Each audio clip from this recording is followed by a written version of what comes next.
What's up, everybody? Welcome back to another episode of the Warped Report. And this week, we don't have a lot of stuff to talk about, but we have some really intriguing things to talk about.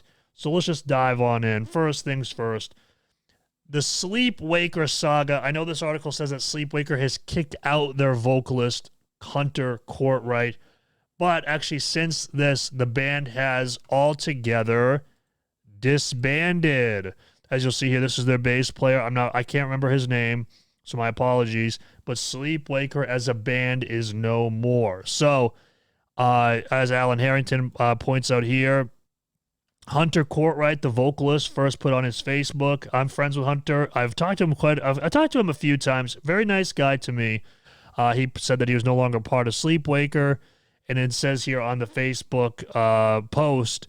Says, "Can we expect a more detailed statement from you? This news hits hard. You are 𝗧𝗪𝗪." And then he says here, I can't really scroll, but I'll read it. It says, I can give it to you here. "The future of 𝗧𝗪𝗪 will no longer be centralized around screaming, so we're going to move forward without you." That's the gist of it. So then the band issued a long statement. I mean, this was a long statement, kind of airing. Are you supposed to be quiet now? No, Mio. You can. No, this is a perfect time to talk and discuss all this stuff. This is great. I think this is, yeah, absolutely. Talk it up in the chat. Yeah. So this is crazy. So after Hunter put that out, are you part of a band? Just wondering. I do music myself. I was in the band True Shot. But now I do solo music under the name Bitter Bliss. Did you hear the Traders' new song? I mean, I did. That Traders song is awesome. But yeah, this 𝗧𝗪𝗪 stuff. So Hunter put that stuff out, that, he was no longer in the band. They don't want to do the screaming. And the band issued a very long statement, kind of airing everything. I mean, they were airing everything, talking about Hunter's kind of participation or his attendance to certain things and whatnot. And then from there, another member of 𝗧𝗪𝗪 left the band and kind of was like, yeah, some of that's true, but it was a drama fest. It was a drama fest. And listen, as somebody who was in a band that split up, we put out a statement that was just like, hey, there's a lot of reasons why these things happen, but everything's amicable, but we're no longer a band. Of course, behind the scenes, there's more to it than that, but I have no interest in writing out a statement that is, 6 paragraphs long, 10 sentences apiece. Oh, I appreciate that, Stain. Thank you very much. This was a mess. I'm going to be, just as somebody from the outside looking in, an absolute disaster of a mess. But 𝗧𝗪𝗪, who I thought were cool, they released an album called Alias. I believe that was that this year or was that last year? It might have been late last year. But cool band. But of course, it sounded like lots of creative differences, lots of arguments, lots of fights, lots of just kind of being together for the sake of moving the band forward. Yeah, man, it's a real shame, but 𝗧𝗪𝗪, who did recently sign to UNFD, are no longer a band. And you heard Reflecting Back on Me on Bogdan Stream. Oh, yeah, that's me. Yep. More music from me coming soon, by the way. But now, guys, this is really cool. And this is the power of YouTube and the internet. I think this is so cool, this next news story. Hardcore Keem, who we all know as reactor extraordinaire, the man. This guy is so. I love this guy. I consider him a good friend of mine. He has joined the Browning as their new bass player. Give it up for Hardcore Keem.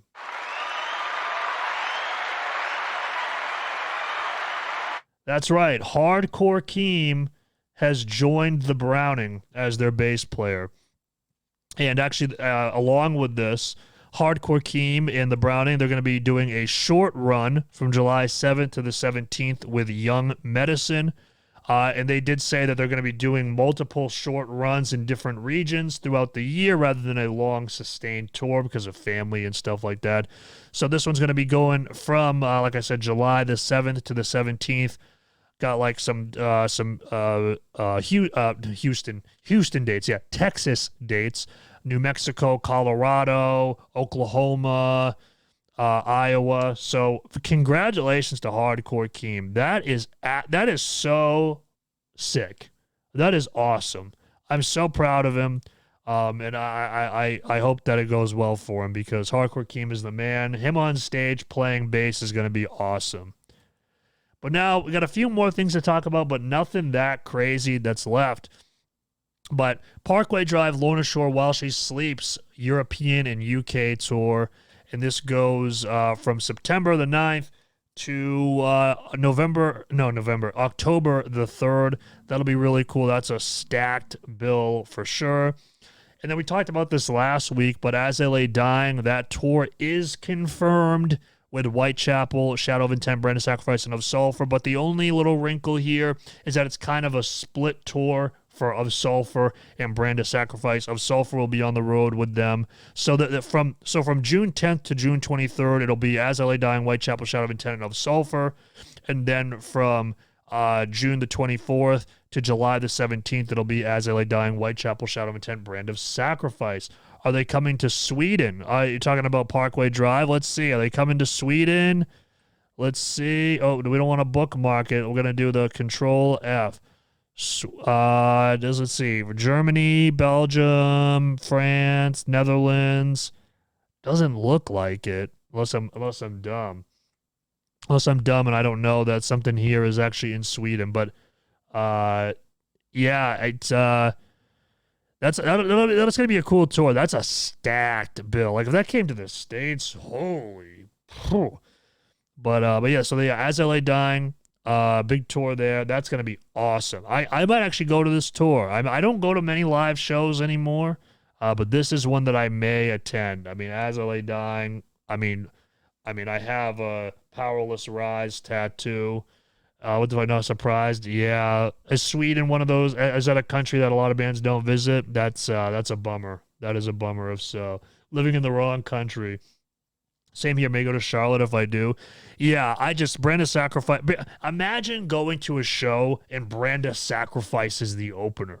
That's crazy, man. That's insane. That is absolutely insane. And lastly, we have here Enmity Affliction counterparts Gideon 𝗧𝗪 Cowboy touring Europe. This will be from October the 7th to October the 29th.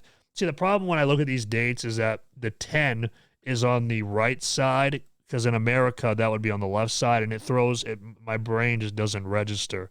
And it also doesn't look like there's any Sweden dates for this one either, Mio, so I do apologize for that. But yeah, the Enmity Affliction counterparts, Gideon 𝗧𝗪 Cowboy. That is a really cool mixed bill. I think that's really cool. But yeah, yes, they did more here before, more festivals. Oh, I got you. But yeah, that does it. That's really it for this week's episode. So for those of you that are new to the channel, because we've had some new people come over from raids and whatnot, I do a show every week on the Out of Line YouTube channel. They're a record label. They have bands like 1056, who I absolutely love. They have Novelists. So if you're familiar with those bands, it's a record label. And I do a weekly news show for them called The Warped Report. We kind of do it bite-sized, about 10-ish minutes. And that's what we did here on Twitch. I do this every Monday on my Twitch live. So if you are, for those of you that are in the chat now, if you want to keep coming back every Monday to watch it, or for those of you that are watching on the Out of Line YouTube channel, you guys can come on over to my Twitch and watch it. But I try to just pick up the best topics, the most hard-hitting topics of the week, quick, short, sweet, to the point format. And yeah, that does it for this week's episode of The Warped Report right here on the Out of Line YouTube channel.